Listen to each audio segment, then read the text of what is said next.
Hey guys, it's me. I just wanted to show you guys one of my pots that just came out of the kiln today. I don't really make a lot of simple formed objects, and when I do, I like to really go at it with some really funky glaze. I've got some comments recently about me showing the trees that I've been making glazed. I haven't glazed a single one of them, and I haven't even fired a single one of them. I have like 600 and something pots upstairs just like chilling out in my living room, so it's just kind of, I'll get to those eventually, but in the meantime, I do small little things. This one, for example, is not really a commission, but somebody asked me to make an urn for their mother, and I was like, oh, for sure, I got you. And so here it is. It has a really nice ash glaze on this top part here.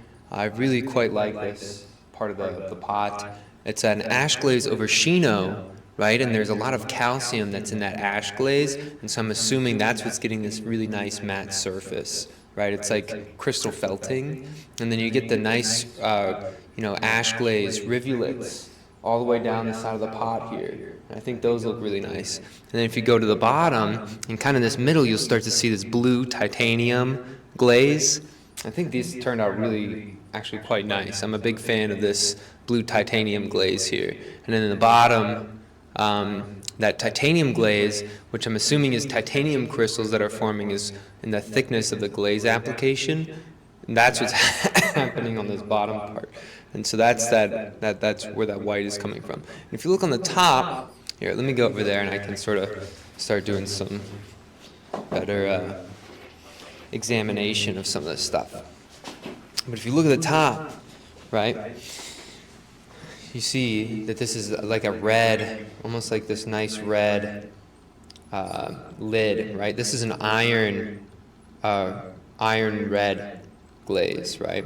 It's just like a Tomoku, but if you use too much iron, it goes black, right?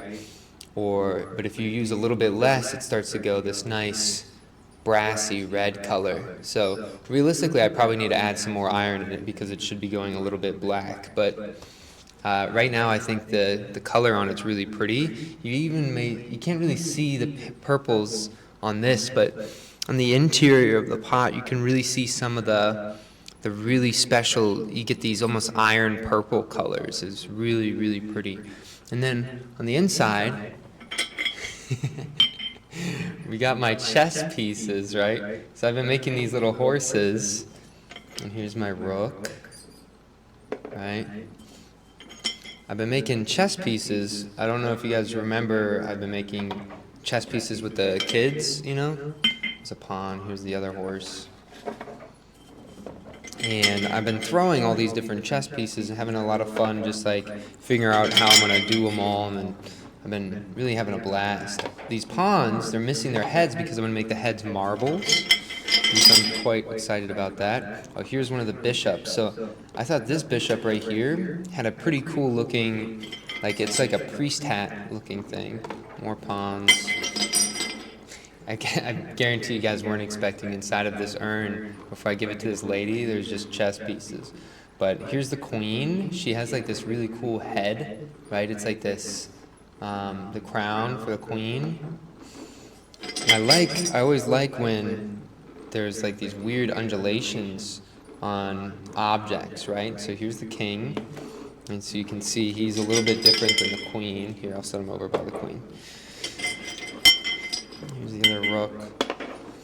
And then, I just want to, the rest are just pawns, but I do want to show you the other bishop, right? Look at this bishop, right? So I decided to do two different bishops, right? I did a bishop with the flat hat, here, and then I did the bishop with the needle hat. I know usually there's just one type of bishop, but for some reason, I felt like it was necessary to explore both, and after I made them, I thought that, they actually look fine, right? And their bodies are a little bit smaller than the queens and kings, so I thought they looked actually pretty good.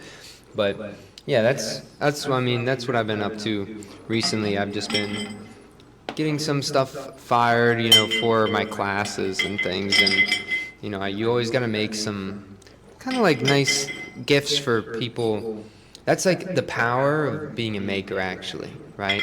Is that as you're making and you're doing all this stuff, right? Like, you'll start to learn that the ability to make well-crafted objects is a really powerful tool for creating beautiful moments with individuals, right?